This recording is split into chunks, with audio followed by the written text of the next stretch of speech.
Oh, no. Hi, I'm Amy Preble. I am a recycling coordinator at UNC Chapel Hill, and today I'm going to be talking about um, managing an indoor recycling contract. Hold on, it's not advancing, I think. Sorry. Okay, that's okay. Okay.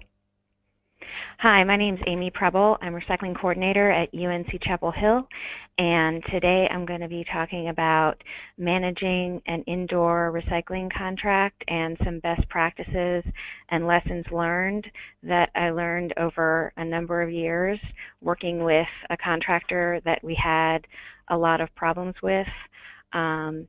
And some performance penalties and other things that I put in place in order to deal with those problems. Um, so, um,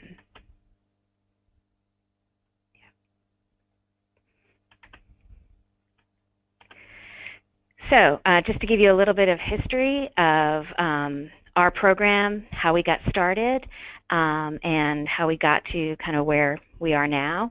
Our recycling program started in 1989. It was student volunteer initiated. We had just one employee and one contractor that was that contractor that started our program. And, you know, we were source separated, glass, aluminum, white paper, newspaper. Our base year, 1990-91, we had an 11.9% recovery rate, and now this past fiscal year we're up to a 47% recovery rate. And now we have 9 full-time employees. We have 5 separate contracts for everything from food waste composting to indoor recycling, outdoor recycling, trash and cardboard, and walkway recycling, which is what we call the Victor Stanley contract containers out on the walkways. So the services that we do contract, confidential paper shredding, food waste and compost, indoor, outdoor, trash and cardboard collection. The services we perform in-house, cart washing, compactor maintenance and repairs, confidential paper pickup within the buildings, education and outreach. We also do some indoor recycling in-house, which I'll get to later. That's part of the story. Pallet pickups, some roll-off hauls, site cleanup, and special events. So it's relatively unusual, I think, at least from what I've seen, that a university as large as ours has a contractor for indoor recycling services, and so a lot of people wonder why we do that, and I think it just ended up that way because we kind of started out as an early adopter, and it was sort of easier to get buy-in from the administration, starting with that contractor, and they kind of started the program with us. And so I think that made it easier in the beginning. We didn't have to, get buy-in for creating positions, buying trucks early on, have to have warehouse space, or anything like that. So it made it easier in the beginning, but definitely created problems later on. So just to talk about what goes into a good contract, we have a 2-part bid process here, which I think is probably happens in a lot of places. Everyone has to submit a technical bid and meet the technical part of the bid process first before we will open the cost. And then since we're a state agency, if they meet technical, we are usually required to take the low bid. And we, just the pricing can be structured in a lot of ways. You can decide whether you want to bid, or have people bill you per building, per ton, per pickup, per bin, or a combination of both. Since we've been doing this indoor contracting, we have been having them bill us per ton. And if you're going to do that, it is extremely important, which we'll get to later too, that you do it, have actual scale weights. For a while there, we were getting estimated weights, and that can get wildly out of control, as you can imagine. We had toyed with the idea of being billed per building or per pickup, and we have a lot of buildings on campus. They're very different sizes. Some of them are much harder to access than others. There were a lot of different factors that went into the way that we structured the contract the way that we did, and so we just kind of have stuck with being, structuring the building as per ton over the years for a lot of different reasons. So all of our contracts have sort of standard boilerplate language that our purchasing department puts into them, and then we can add different things to individualize them as needed. So it's really important to put the scope and the services to be performed. So defining all of the materials that will be picked up on campus, what you require, the response time to any work request that is being over and above what they would be doing on a regular day, making sure to have a detailed list of the service locations and schedules. So for instance, since our contractor started the program with the program, for many years, they were the ones who were kind of the owners of the data. They had the list of all of the recycling locations, where all the bins were, and we had to go to them for that data. And so we had to finally, in order to provide customer service at the level at which we wanted to provide it, had to take control of that data and get our own list of all of the building locations, all of the bin locations, and create a database and provide that list. And also, in the bid process, having an anticipated, volume and tonnages that would be generated per month, per year, so that anyone who's bidding on the contract knows what to expect. Things like priority buildings, so buildings that can't be missed, just some buildings like the chancellor's office, or just buildings that are high priority for whatever reason. Then any noise restrictions you have on campus. So for instance, residence halls on our campus can't be serviced before 9 a.m. or we have other restrictions for other reasons.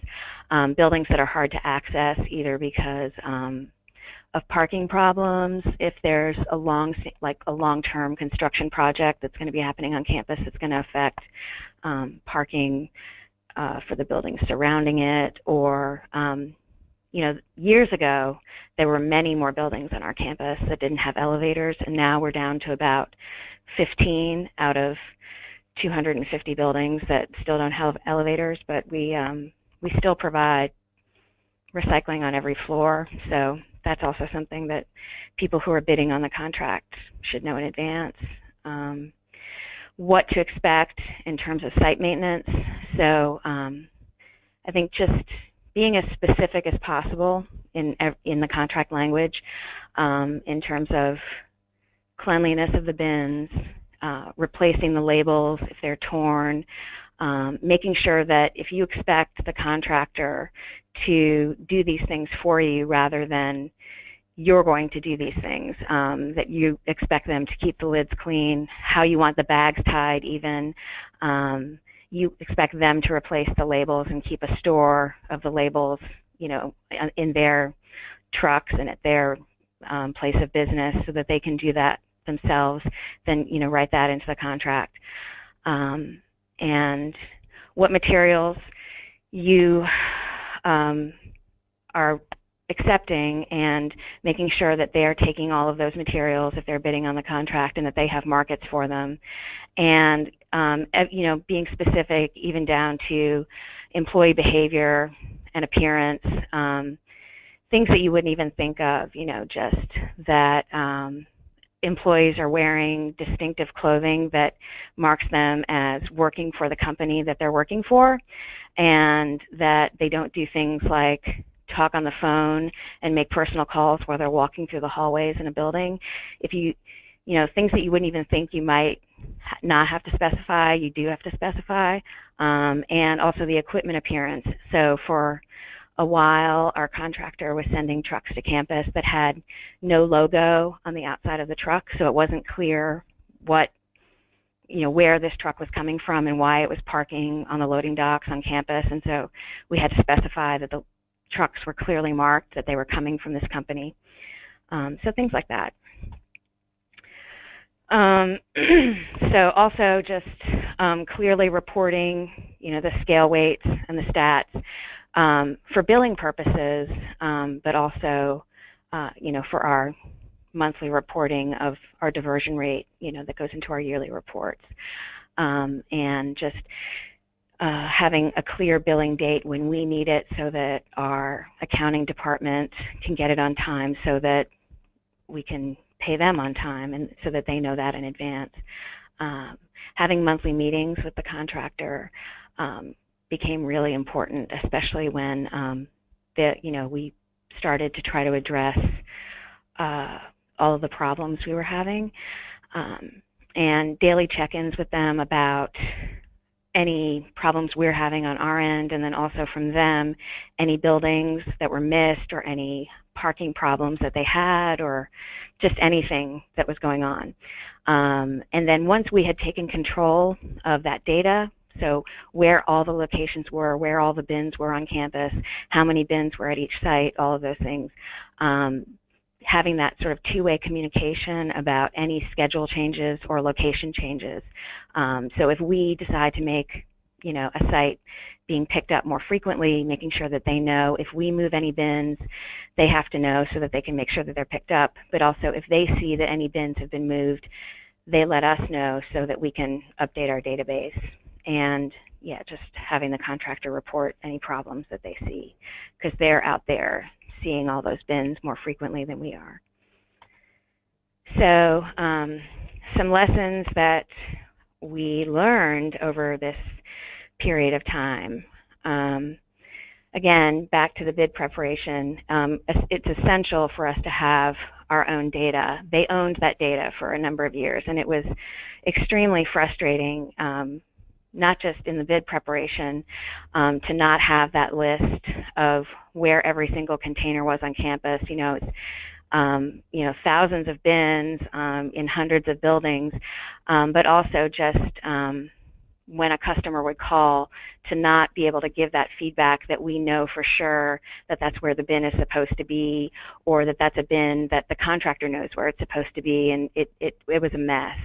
And so it was a lot of work to kind of take ownership of that data, but once we did, that went a long way into having accurate and organized data for bid preparation, for customer service, for everything.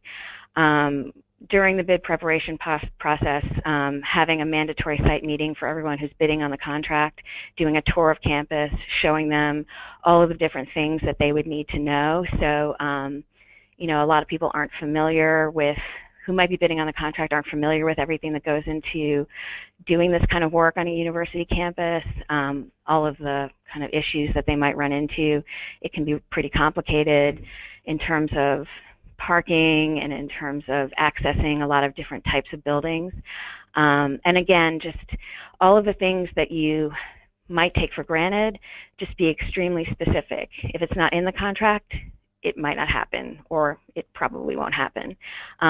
Asking for details on their markets for where they're sending materials, and getting references from similar businesses or entities. So making sure that you're getting references from businesses or entities where they're providing a similar type of service, where they're actually going into the buildings, going onto different floors, and going into office spaces or into hallways, and bringing the materials out of the buildings.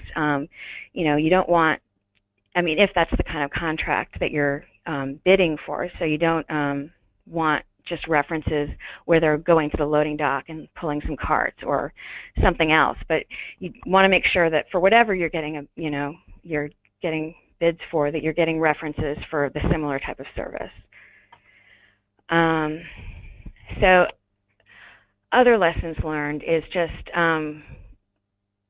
the kind of contract that we were, the indoor contract is pretty complicated and also requires a lot of supervision and follow-up to make sure that they're doing the job properly. And so you kind of have to go into that thinking about how much time you're willing to spend to supervise the crew. And so we also wrote into the contract that we wanted them to report back to us and supervise their own crew as well. And so they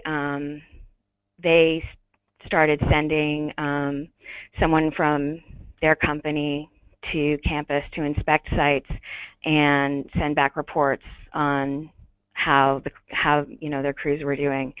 But we also did our own site inspections regularly so that we can hold them accountable. And as we got kind of more experienced at this, at holding them accountable, eventually wrote in monetary penalties if they didn't meet certain standards. So there were sections of the contract where if they didn't meet standards for site maintenance, if they didn't meet standards for servicing all of the bins in a building, on the day that the building was due, or if, for instance, they didn't service all of the buildings that were on a scheduled day more than 5 days out of a month, then they would receive a warning letter. And then after 2 warning letters, for the 3rd warning letter, they would get a $100 penalty. And then after the next warning letter, they would get a $250 penalty. And then after the 4th warning letter in a month, they would get a $500 penalty and another $500 penalty for every warning letter after that in a particular month. And then just having, examples of what the performance expectations are. So pictures of how you want the bins to look, how you want the bags tied. You want the bins with the logo facing forward and the stickers facing the same way as the logo and all of that, just so that it's absolutely clear what you're looking for.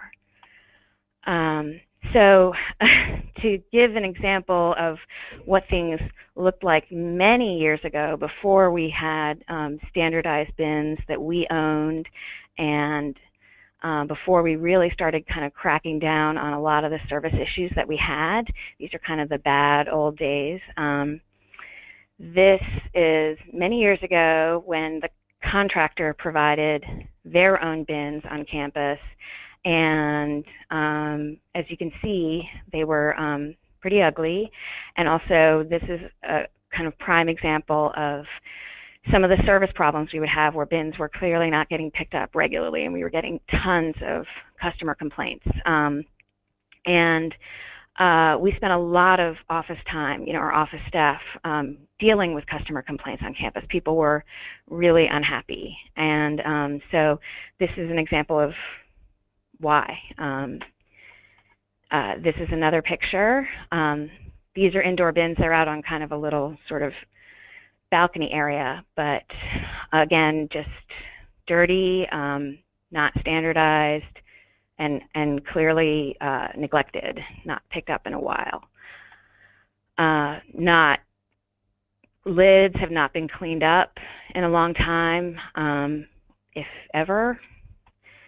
And then this is a few years later when we'd made some improvements where we bought all of the bins, we standardized them, they have our logo hot stamped on them, and replaced all of those bins on campus. So we've made some improvements, but you can still see some issues where the office paper bin has a bottle and can lid, and the newspaper and magazine bin has a bottle and can lid.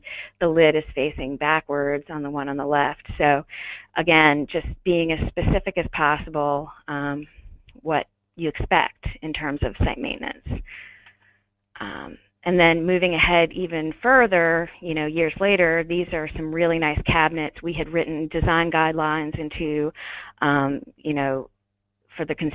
construction design guidelines for new buildings, where cabinets that house the bins have to be built to certain specs. And this is an example of some really nice ones. These aren't all over campus because if the building is already built, they would have to be purchased, and they're relatively expensive. But a lot of buildings that, where there's new construction, they would set aside money in the project to build cabinets like this. And so they're great because there would be, it would have space for both trash and recycling. So they were paired, which isn't always the case with the loose barrels on campus. They look really nice. And so that was another improvement. And then, just kind of moving forward, again, we started incorporating more materials. We mixed office paper and newspaper and magazines and to just all one paper stream. We added some more plastics into our bottles and can stream. And kind of going back to, we built this big access database to have all of our recycling information on campus in one place. That included all of our indoor recycling bins and locations and scheduling information and building contacts and outdoor and trash dumpster and cardboard dumpster and composting information all in one database, so that we had that all at our fingertips, and that was very important. And then just making sure to keep the route info current. So a lot of that involves daily two-way communication between the contractor and us. So the contractor letting us know if anything's missing when they're out on the route, if a bin has moved, because they move all the time, and us telling the contractor if we add a site or take away a site, or if a building is going under construction, and all of that. And then coordinating schedule changes, all of that is just very important. And then making sure that the contractors carry their sheets, because so the database generates these route sheets that has the locations within the building. So if they send a substitute person who doesn't have the locations in a building memorized, that no sites are missing. So this is an example of what one of those sheets looks like. It has when the building is due, it has every site, what room, how many bins, all of that. The building contacts down at the bottom and has pretty much all of the information that they would need in order to service the building properly. And this actually updates live to our website, so customers can look it up as well, so they can know where their bins are supposed to be, who their building contacts are, when their next pickup is scheduled, and all of that. So another issue that we had back in the day was that our contractors were also communicating directly with our customers, which was a problem. They would, be calling our customers and arguing with them sometimes, making excuses for why they weren't coming to the buildings, and that was not good from a customer service perspective. And so we put an end to that, and we communicate with the customers, and then we also communicate with the contractor, and then it's just kind of in a straight line, and kind of cut off that direct communication between our contractors and our customers. And we just had that, now that we have this database and it's all accurate and we're keeping up with that data, when we get a call, you just automatically check the database, make sure that the site that a customer is talking about is on the list, the bin is where it's supposed to be, when it's due, give the customer all of that information. And then we, have an online work order system now, so that it automatically generates a work order that gets sent to the contractors, and then when they complete it, they can sign off on it, and it generates an email back to the customer so that they get that feedback that the work order has been completed, so that there's kind of that extra level of accountability. So if the work order actually hasn't been done, they can call up and say, well, I just got an email that this work order has been completed, but it never did, or whatever. And then just again, making sure that however you structure your billing, that it's accurate. I think when we moved from having those estimated weights, which was a big mess, to the actual weights, the scale weights was essential for us, and then just reviewing the billing every month very carefully and making sure that all of that is accurate was also really important. So that kind of brings us up to 2012, and then since then a lot more has happened.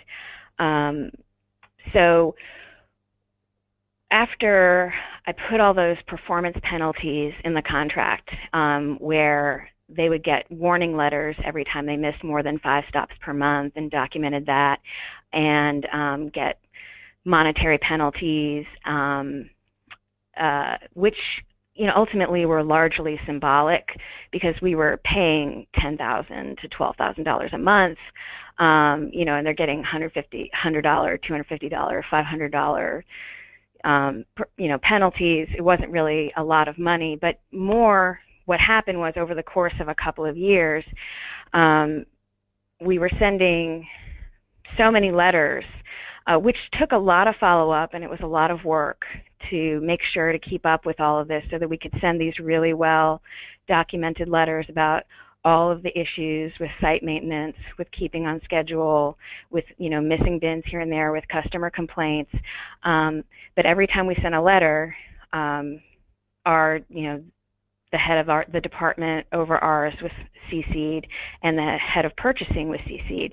So there was, at the end of a couple of years, purchasing had a really big file with all of this sort of, we had years and years and years of sort of customer dissatisfaction with these contractors, but now we had this big file with, documentation of at least a couple of years worth of customer dissatisfaction to show. And so when the contract came up for rebid in 2014, we were able to persuade purchasing to not even have to open up this contractor's technical proposal when the contract came up for rebid, which was really important, because they were always the low bidder. And so that made it really difficult for us to kind of get out of this constant loop of having to sort of accept the low bid and have this contractor and deal with all of these problems over and over again. And so in 2014, we didn't even have to open their bid. And the documentation was also persuasive with the higher-ups within our kind of chain in facilities here to make the case for bringing the recycling program in-house. We had been trying to make that case for years, that if we brought it in-house, if we could create some positions, which, with budget cuts and everything was always a difficult case to make, but that we could do the job better, that we could, just do a higher quality job, increase customer satisfaction on campus, and just have more control over what we do. And we were able to make that case, and so we were able to justify 2 full-time positions, and now those 2 full-time positions service about 125 of the 250 buildings on campus, and the other half are still serviced by a contractor, but it's a contractor that does a much better job than our previous contractor. And so the amount of time that we spend on customer complaints, or going back and following up, or just going back and getting missed bins, or cleaning up after something, or just dealing with customer kind of angst and anger, has reduced so much. I would say, you know, I can't even express, like, it's a whole different world. You know, the way that we kind of deal with our work is just completely different. So it's wonderful. So all of that work, that documentation and that sort of meticulous letter writing and follow up and building inspections was 1,000% worth it.